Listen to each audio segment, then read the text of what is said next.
दोस्तों, आपका स्वागत है ओम एजुकेशन अड्डा में। आज नया टॉपिक स्टार्ट करते हैं, एवरेज। ठीक, तो वीडियो में बने रहिए हमारे साथ लास्ट तक, ताकि आप लोगों को सब कुछ समझ में आ जाए। एवरेज के बारे में ए से जेड तक हर चीज़ आपको बहुत अच्छे समझ में आएगी, और भविष्य में आपको कभी भी इस टॉपिक से रिलेटेड कोई भी प्रॉब्लम नहीं आने वाली है, यदि आप आज का और जो अगला वीडियो आने वाला है वो देख लेते हैं तो।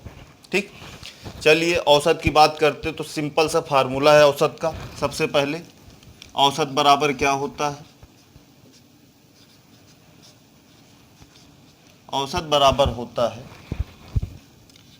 राशियों का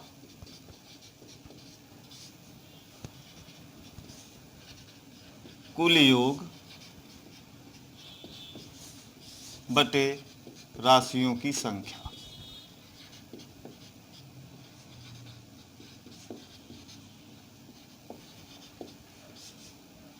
ठीक, क्या होता है औसत बराबर राशियों का योग का कुल योग बटे राशियों की संख्या। ठीक, इसमें कोई दिक्कत हो? मान लो जैसे कि कोई भी संख्या दी गई है, 2, 3, 4, 6, 4 संख्याएं दी। अब इसका औसत पूछ लिया है तो क्या करोगे? सिंपल सी बात है कि इन सबको चारों को आपस में जोड़ देंगे। उसके बाद कितनी संख्याएं हैं? 1, 2, 3, 4। तो 4 से हम क्या करेंगे? डिवाइड कर देंगे, यानी मतलब भाग कर देंगे। जो भी आएगा वही हमारा औसत हो जाएगा। ठीक, चलिए और कुछ पॉइंट देखते हैं। इम्पोर्टेंट मतलब काफ़ी इम्पोर्टेंट पॉइंट है, तो उसको देखते हैं। पहला पॉइंट देखते हैं क्या कह रहा है। पॉइंट नंबर 1, n प्राकृतिक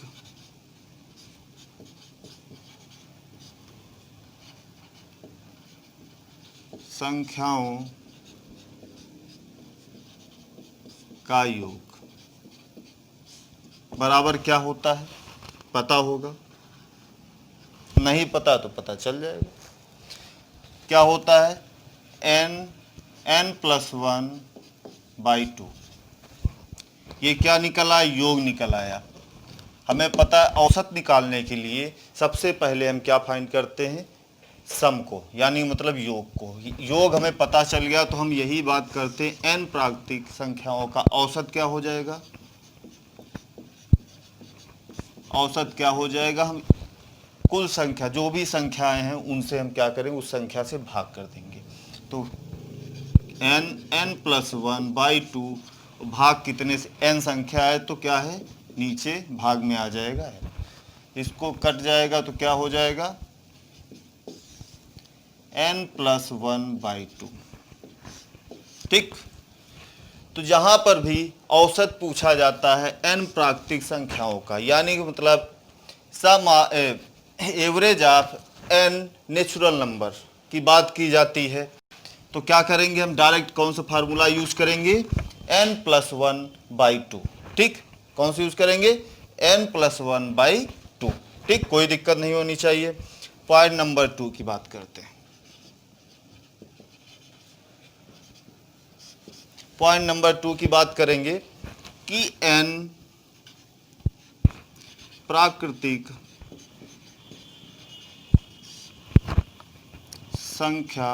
संख्याओं के वर्गों का योग। क्या होता है? n प्राकृतिक संख्याओं के वर्गों का योग क्या होता है? n+1 2n+1/6, यही तो होता है। अब जब हमें n संख्याओं के वर्गों का योग पता चल गया तो हम औसत जब निकालेंगे तो क्या हो जाएगा? n से ही भाग कर देंगे, तो क्या हो जाएगा? n+1 2n+1/6। जो भाग कर रहे हैं, डिवाइड कर रहे हैं, n से ही कर रहे हैं, तो n से नीचे भाग कर दिए। अब क्या हो गया? n से n कट गया। ठीक, तो हम डायरेक्ट फार्मूला यहाँ पे क्या फार्मूला निकल के आया? n+1 2n+1/6 औसत।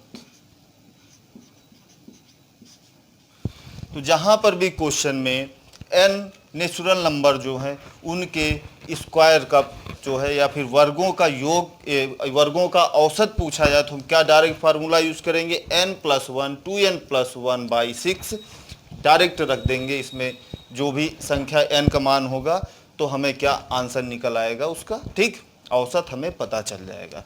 पॉइंट नंबर 3 की बात करते हैं।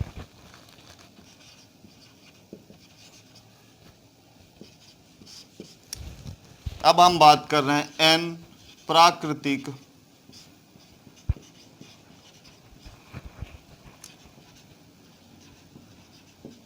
संख्याओं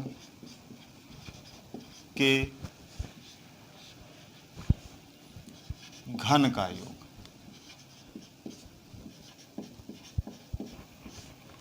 यानी तब क्यूब, घन मीन्स क्यूब, ठीक।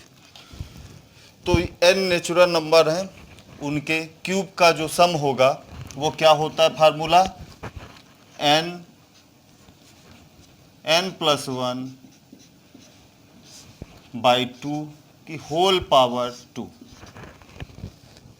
यही तो होता है। जब हमें ये फार्मूला पता चल गया तो अब हम यहाँ पे क्या निकाल सकते हैं, n प्राकृतिक संख्याओं के घन का औसत। तो औसत क्या हो जाएगा, हमें पता है कि ये क्या हो गया, n² n+1 का होल स्क्वायर अपान 4। और हम क्या करेंगे, n से इसमें, क्योंकि संख्याएं कितनी है हमारी n है, तो हम इसमें n से भाग कर दिए टोटल में, तो ये आ गया नीचे n से n हम काट देते हैं तो हमारे पास क्या बचा, n+1 का होल स्क्वायर बटे 4। तो हम क्या फार्मूला डायरेक्ट यूज करेंगे, यदि n प्राकृतिक संख्याओं के घन का औसत पूछा जाए तो हम सीधा फार्मूला यूज करेंगे n+1 का होल स्क्वायर अपान 4, ठीक, कोई दिक्कत नहीं होनी चाहिए। चलिए अगला पॉइंट देखते हैं, पॉइंट नंबर 4। बात करते हैं कि n विषम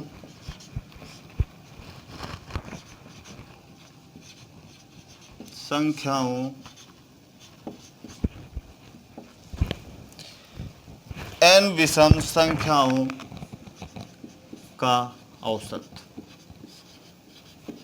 तो इसमें तो कुछ करना ही नहीं है, विषम मीन्स होता है, इंग्लिश में कहते हैं इसी को ऑड नंबर, ठीक। विषम संख्या मतलब ऑड नंबर होता है। यदि विषम संख्या के औसत पूछा जाए, ऑड नंबर का एवरेज पूछा जाए तो क्या हो जाएगा, कुछ भी दिक्कत वाली बात नहीं, सीधा वही संख्या ही, जितनी संख्या होती है, इसे n दिया है तो वही n ही होता है उसका औसत। तो हम क्या डायरेक्ट यूज करेंगे, n फार्मूले की तरफ, ठीक। अगला पॉइंट देखते हैं, पॉइंट नंबर 5। पॉइंट नंबर 5 की बात करते हैं तो n सम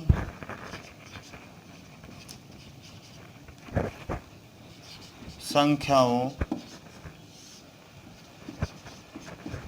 का औसत। सम मतलब इवन नंबर, ठीक, सम मतलब इवन नंबर और विषम मतलब ऑड, और ये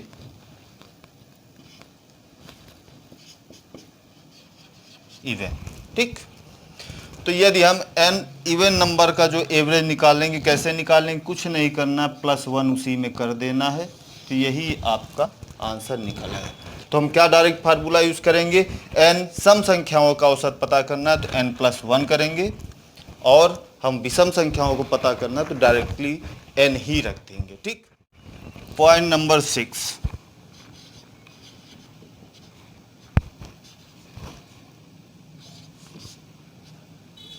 पॉइंट 6 की बात करते हैं। ये भी काफ़ी इम्पोर्टेंट पॉइंट है परीक्षा की दृष्टि से, ठीक।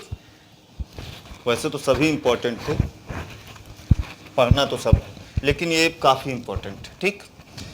इसमें भी ट्रिक है, एक बहुत अच्छी ट्रिक है। देखो क्वेश्चन पहले, इसमें हम एक छोटा सा एग्जाम्पल लेते हैं फिर समझाते हैं। एग्जाम्पल है 5 संख्याओं का औसत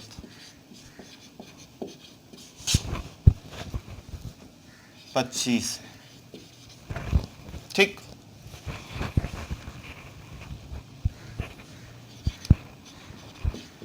यदि संख्याओं में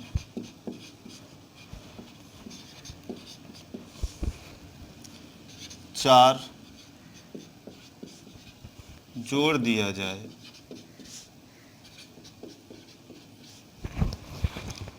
तो नया औसत क्या होगा। ठीक, गौर से समझना कि 5 संख्याओं का औसत 25 है। यदि संख्याओं में 4 जोड़ दिया, मतलब 5 संख्याएं आपके पास हैं, 1 2 3 4 5। ठीक, 5 संख्याएं हैं, इसमें बोल क्या रहा है कि 4 जोड़ दिया जाए। मान लो इसमें हमने +4 किया, इसमें +4 किया, इसमें +4 किया, प्लस इसमें 4 किया, प्लस इसमें 4 किया। ठीक, तो औसत पे क्या प्रभाव पड़ेगा भाई। अभी इसको हम सिर्फ इतने को काउंट करते हैं, हम इसका औसत सिर्फ निकालें कितने का, 5 संख्याओं का। तो 5 संख्याओं का औसत ये हम निकालते हैं तो 4 4 4 कितना हो जाएगा, मतलब 4 का 5 से मल्टीप्लाई हो जाएगा, गुणा हो जाएगा। तो 4 × 5 ही तो हुआ। बात को समझना बहुत ध्यान से। देखो 4 कोई संख्या थी, हमने जोड़ दिया, प्रत्येक संख्याओं में 4 जोड़ दिया। ठीक, तो हमने क्या देखा कि यहाँ पे जो योग आया इनका 4 × 5 आ गया। अब इसका जब हम औसत निकालेंगे तो 4 ही तो आएगा। अब समझ में आ गया। जब औसत 4 आएगा तो यही औसत हम क्या करेंगे, डायरेक्टली 25 में जोड़ सकते थे ना, कोई दिक्कत वाली बातें नहीं। डायरेक्ट हमने क्या किया, यदि 4 अलग से जोड़ रहे हैं तो हम क्या करेंगे, डायरेक्ट जब इस तक क्वेश्चन आएगा तो हम कुछ नहीं करेंगे। यदि यहाँ पे जोड़ है तो जो हमारा औसत दिया गया है 25 है, तो उसमें हमने क्या किया, 4 जोड़ दिया, आंसर हो गया आपका 29। ठीक, जोड़ है तो हमने क्या किया, सीधा डायरेक्ट हमने उस औसत में जोड़ दिया, तो हमारा जो नया औसत जो बनेगा वो 29 हो जाएगा। कुछ करना ही नहीं, ये जोड़ दिया है तो हम सीधा औसत में 4 जोड़ देंगे। यदि यही बात करते हैं कि घटाया जा रहा है, यदि घटाया जा रहा है 4 को, तो हम क्या करेंगे, डायरेक्ट ही इसमें क्या करेंगे, घटा देंगे। तो कितना आ जाएगा, आंसर 21। ध्यान देना, जोड़ दिया है तो हम जोड़ देंगे, औसत में जो पहले एक औसत है वो सीधा हम 4 जोड़ देंगे। यदि वो घटाया जा रहा है तो हम उसमें औसत में क्या करेंगे, उस संख्या को घटा देंगे। ठीक, यदि वो भाग दिया जा रहा है, डिवाइड कर रहा है, मान लो कि ये कह रहा है कि यहाँ 2 से या 5 से 3 से, जिससे भी है 2 से भाग दिया जाता है, दिया जाए, तो हम क्या करेंगे, जो भी औसत हमारा पहले हम उसमें क्या करेंगे, 25 है तो 2 से उसमें क्या कर देंगे, भाग कर देंगे डायरेक्ट।